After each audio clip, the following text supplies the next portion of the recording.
ब्रह्मा कुमारी दादी गुलजार जी अपना अनुभव सुनाती हैं कि जिस समय मैं ज्ञान में आई मैं छोटी बच्ची ही थी। आते ही बाबा की पालना में ऐसे पले जो मैं समझती हूँ कि द्वापर युग से लेकर आज तक कोई भी प्रिंस प्रिंसेस भी नहीं पले होंगे। हमारा भाग्य था जो हम बाबा के पास पहुँच गई। हमारी लौकिक माँ ऑलराउंडर दादी को बहुत लगन थी। मैं बच्चों में सबसे बड़ी थी। बाबा ने छोटे बच्चों के लिए सुविधा रखी थी कि बच्चे गुरुकुल के मुआफिक यहाँ आकर पढ़ भी सकते हैं और रह भी सकते हैं। मेरे पिताजी को इतना पता नहीं था कि ज्ञान योग क्या है और यहाँ क्या हो रहा है। माताजी को गीता के बारे में ज्ञान था, भक्ति भी बहुत करती थी।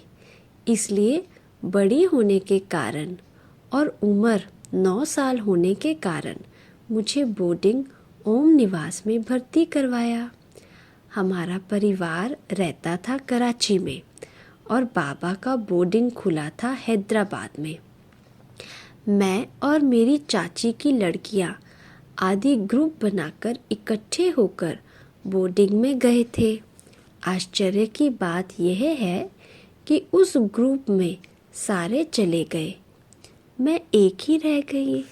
बच्चियों प्रति बाबा की जो पालना थी वह बहुत सुंदर थी।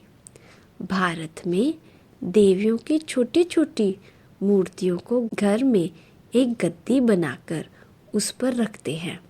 वह मूर्तियाँ सोने चांदी की होती है और उनकी पूजा करते हैं।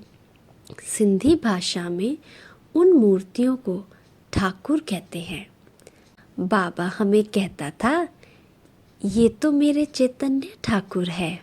हम लोगों को भी नशा यही चढ़ाया कि तुम ठाकुर हो, तुम देवता हो, देवता बनेंगे।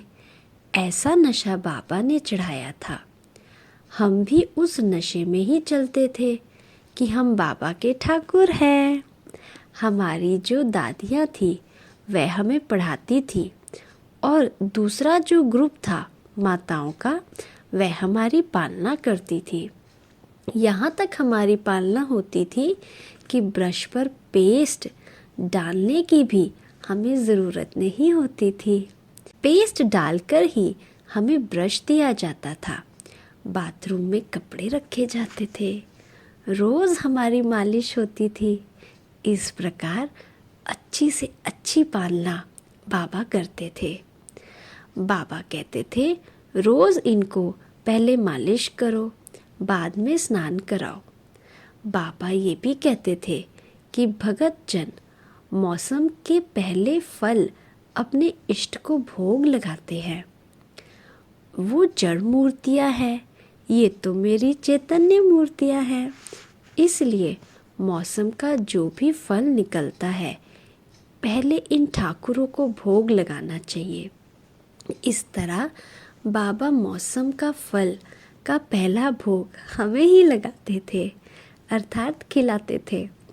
बाबा कहते थे कि ये मेरे खाने वाले ठाकुर है, वे तो जड़ है और ना खाने वाले ठाकुर है।